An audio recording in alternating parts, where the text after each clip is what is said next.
آپ سے سوال یہ کرنا تھا کہ آج کل اسرائیل جو مظالم کر رہا ہے فلسطین کے اوپر، اس تناظر میں آپ ان کے مظالم کے حوالے سے کیا کہیں گے، اور جو ان کی پروڈکٹس ہیں ان کا بائیکاٹ کرنا کیا یہ ہم مسلمانوں پہ فرض بنتا ہے یا نہیں؟ جی بسم اللہ الرحمن الرحیم۔ اب دیکھیے اس سلسلے میں دو باتیں آپ نے پوچھی، ایک تو ان کی پروڈکٹس کے حوالے سے اور دوسرا مظالم کے حوالے سے۔ مظالم کے حوالے سے تو ہر مذہب اس بات پر متفق ہے کہ ظلم کسی کے خلاف ہو، کیسا بھی ہو، اس میں بلا تفریق مذہب، بلا تفریق کسی کاسٹ اینڈ کریڈ کے کسی بھی انسان کے خلاف کسی بھی جگہ پہ کسی بھی درجے پہ ہو تو اسے کبھی بھی اچھا نہیں سمجھا گیا، بلکہ اس کی بہتری کے لیے ہمیشہ اقدامات کیے جاتے رہے ہیں، اور نہیں تو کم از کم اس حد تک تو ضرور کہ اسے برا سمجھا جاتا ہے۔ اس میں تو کوئی دوسری رائے ہے ہی نہیں۔ اب دیکھیے ظلم کہتے کسے ہیں بنیادی طور پر؟ جب بھی ہم یا آپ لوگ اپنی کسی بھی حد سے تجاوز کرتے ہیں اسے ظلم کہا جاتا ہے۔ اب اس تناظر میں تو یہ ہے کہ وہاں پہ نسل کشی شروع کر دی انہوں نے، اور اب اس نسل کشی کے تناظر میں تو کسی صورتحال میں اس کو اچھا نہیں سمجھا جا سکتا، تو کبھی بھی یہ نہیں اچھا سمجھا جا سکتا کسی صورتحال میں۔ لیکن کیا جائے یہاں پہ معاملہ تو یہ ہے کہ کیا ہم لوگ اپنے تئیں اس ظلم کی مدافعت کے لیے یا اس ظلم کا بدلہ لینے کے لیے کوئی صلاحیت رکھتے ہیں؟ میرا خیال ہے کہ نہیں۔ یاد رکھو، جب تک آپ اپنے طور پر ظالموں کے خلاف اٹھ کھڑے نہیں ہوں گے، اب یہ اٹھ کھڑا ہونا یہ نہیں ہے کہ نہتے کھڑے ہوں اور دوسری طرف سے میزائل چل رہے ہیں۔ اٹھ کھڑا ہونا یہ ہے کہ آپ نے اپنے طور پر اپنی قوت بنانی ہے، وہی اس دور کی جس دور میں لوگ جس قوت کا اظہار کرتے ہیں، آپ کو بھی اس کے مقابلے میں اپنی قوت اسی طریقے سے بنانی پڑے گی، اسی طریقے سے ڈسکوریز کرنی پڑے گی، اپنے آرمز اینڈ آرسنلز کو اس حد تک بڑھانا پڑے گا جس حد تک دشمن آپ کو ٹیسٹیفائی کرتا ہے۔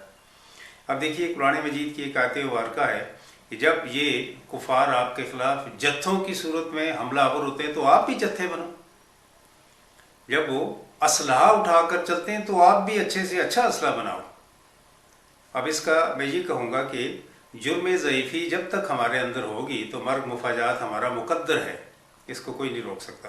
اور یہ صرف میں اپنی بات نہیں کرتا، کسی بھی قوم میں اگر جرم ضعیفی بن جائے گی، یعنی اس کا جرم کیا ہے؟ ضعیفی ہے، کمزور ہے، وہ کسی بھی لحاظ سے، معاشی لحاظ سے، وہ معاشرتی لحاظ سے، سیاسی لحاظ سے، اسی طریقے سے اسلحہ کے لحاظ سے، ڈیفنس فورسز کے لحاظ سے، تو کوئی بھی اسے زندہ نہیں رہنے دے گا۔ اس کا تو یہی حال اور حشر ہوگا کہ انہیں طفیلی بن کر زندہ رہنا پڑے گا۔ تو ہمیں اپنے آپ کو طفیلی پن سے باہر نکالنے کے لیے سب سے پہلی بات یہ ہے کہ اپنا بندوبست کرنا چاہیے۔ اب اس میں اسلامی ممالک کی بات آتی ہے تو یاد رکھو ہم بھیڑ بکریاں ہیں، ہم کوئی قوم نہیں ہیں۔ نامیاتی لحاظ سے تو ہم جانے جاتے ہیں کہ ہم قوم ہیں، لیکن حقیقت میں ہم کوئی قوم نہیں ہیں۔ ہم صرف اور صرف ٹکڑوں میں، جتھوں میں، مذہبی فرقہ بندیوں میں، مسالک میں ٹکڑے بکھرے کیے ہوئے بٹے ہوئے وہ لوگ ہیں جن کا اجتماع کسی صورتحال میں بھی لازم نہیں ہے۔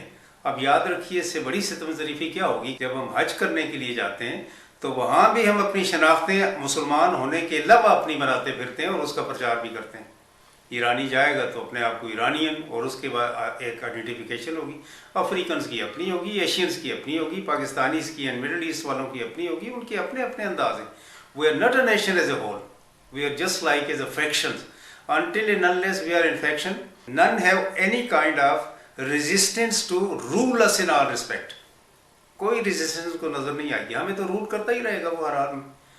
اب اس کے لیے اس کو برا تو ہر حال میں سمجھا جاتا ہے، لیکن اس برائی کا کلا کما کرنے کے لیے ہمیں اپنی قوت مجتمع کرنی چاہیے، بحیثیت قوم، بحیثیت کسی ملک کے چھوٹے چھوٹے ٹکڑوں میں بٹا ہوا نہیں۔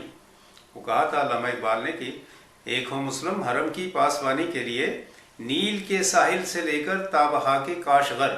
اب یہ حرم کیا ہے یہاں پر؟ یہ حرم مکہ نہیں ہے، یہ حرم انسانیت ہے جس کی حفاظت کے لیے، محافظت کے لیے کھڑا ہونا پڑے گا مسلمانوں کو، کیونکہ کعبہ ایک مسلمان کی حرمت سے بڑا ہے ہی نہیں ہے۔ یہ نبی پاک صلی اللہ علیہ وآلہ وسلم کی اپنی تعلیمات میں ہے، اور حضرت عمر فاروق رضی اللہ تعالیٰ عنہ، ایون تو حضرت علی کرم اللہ وجہ کریم کا بھی قول ہے کہ یہ کعبہ، جس طرح نبی پاک صلی اللہ علیہ وسلم کا فرمان ہے کہ ایک مومن کی شان اور اس کی حرمت اور اس کی عظمت سے کعبے کی کوئی حرمت بڑی نہیں ہے۔ کعبہ ایک جگہ کا نام ہے، انسان اللہ تعالیٰ کا پیغام لے کر چلتا پھرتا اس کا پیغام رساں ہے۔ بہرحال یہ تو الگ سے ایک ہو جائے گا، ہمیں مسلمانوں کی حفاظت کے لیے اپنے آپ کو اکٹھا کرنا چاہیے ہر حال میں۔ اب دیکھیں اس کی تو کہیں بھی اجازت نہیں ہے کہ آپ کسی چیز کی بائیکاٹ کریں، مجھے اسلام میں کہیں نہیں نظر آیا۔ ساری زندگی رب کریم نے توفیق دی مجھے، اس کی کرم نوازی ہے کہ اس دشت کی مسافت میں ایز اے مسافر کی طرح زندگی گزاری ہے، مجھے کہیں نہیں نظر آیا کسی ایک روایت میں بھی، ایون دو کہ مسلمانوں کی بڑی بڑی ریاستوں میں بھی، اور ایون دو کہ مسلمانوں کی مائنارٹی ریاستوں میں بھی، کہ انہوں نے کبھی کسی کے خلاف اس طرح کا اقدام کیا ہو جس میں اس کی پروڈکٹ کا یا اس کی کسی ثقافت کا بائیکاٹ کیا ہو۔ بائیکاٹ تو اسلام میں ہے ہی نہیں ہے جی، بلکہ احتجاج بھی نہیں ہے اسلام میں، کہیں بھی نہیں ہے۔ نہ نظر آیا ہمیں نبی پاک صلی اللہ علیہ وسلم کی حیات طیبہ میں، نہ ہمیں نظر آیا پہلے 4 خلفاء میں سے پہلے 2 کے بارے میں تو کہوں گا کہ ہر حال میں حضرت عثمان کے خلاف وہ بغاوت کی لوگوں نے، وہ الگ سی بات ہے وہ، لیکن احتجاج نہیں ہے، وہ بغاوت بھی خونی بغاوت ہوئی اس لیے کہ خلیفہ وقت کو قتل کر دیا گیا۔ جس طرح ہم لوگ احتجاج کرتے ہیں، یعنی دشمنی ہم نے نکالنی ہے ان سے جو ہمارے دلوں اور ہمارے اذہان میں بس رچ گئے ہیں کہ وہ غیر مسلم ہیں، یا دوسرے لفظوں میں کہ ہمارے دشمن ہیں، لیکن کرتے ہم کیا ہیں؟ اپنی املاک کو نقصان پہنچاتے ہیں، ان کو آگ لگاتے ہیں، افراتفری پھیلاتے ہیں۔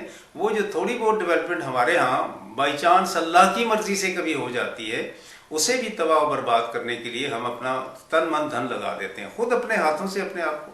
تو بائیکاٹ کسی صورتحال میں، ہاں آپ اس بائیکاٹ کا یہ کر سکتے ہیں اپنے طور پر کہ آپ اس کے مقابل پر وہ پروڈکٹ خود سے بنانا شروع کر دیں تاکہ ان کو خریدنے کی ضرورت ہی نہیں پڑے۔ آپ کو کیا ضرورت ہے کہ اپنی بنیادی ضروریات کے لیے آپ اسرائیل سے چیزیں لیتے ہیں؟ آپ اتنے نکمے، نااہل اور بالکل ناہنجار ہیں کہ آپ لوگ یورپ سے چیزیں اپنی بنیادی ضروریات کے لیے منگواتے ہیں۔ مثلا چائے ہماری بنیادی ضرورت بن گئی ہے، ایون دو دالیں اور ایون دو بسکٹس، واٹ از دس؟ اور ٹیکنالوجی تو چلو ہم ہیں ہی ٹوٹلی طور پر یہ سمجھ لو بنجر ہو چکے ہیں ہم لوگ، ہمارے پاس کچھ بھی نہیں ہے، لیکن دیگراں میں دیکھ لیں ہم، کیا ہماری بنیادی ضرورتیں بھی ایسی؟ کپڑا ہم اپنا خود بہترین بناتے ہیں، اس کو اوپر اپنا لیبل لگانے سے شرماتے ہیں ہم لوگ۔ یہ تو حال ہے ہمارا، اور کہتے ہیں جی کہ ان کے مقابلے میں ان پروڈکٹس کا بائیکاٹ کیا جائے۔ مجھے ریسنٹ ڈیز میں during the course of my class and lecture student stood up there and ask me sir would we not go for boycott of all those commodities which are imported? تو میں نے مسکرا کے کہا okay I am with you but find out the substitute of those commodities. There was a dead silence there in class room because they are also reasonable students۔ ایسے نہیں ہے وہ، ہمیں اس چیز کا حل ٹوٹنا چاہیے، باقی اللہ اپنے کرم میں رکھے۔ ٹھیک ہے، جو کہتے ہیں حقیقت میں جو آپ کو اکسارے ہوتے ہیں کہ ان کا بائیکاٹ کریں، ان کے گھر، ان کے فریج، ان کے پورے گھر انہی پروڈکٹ سے بھرے ہوتے ہیں۔ یہ حال ہے ہمارا جی۔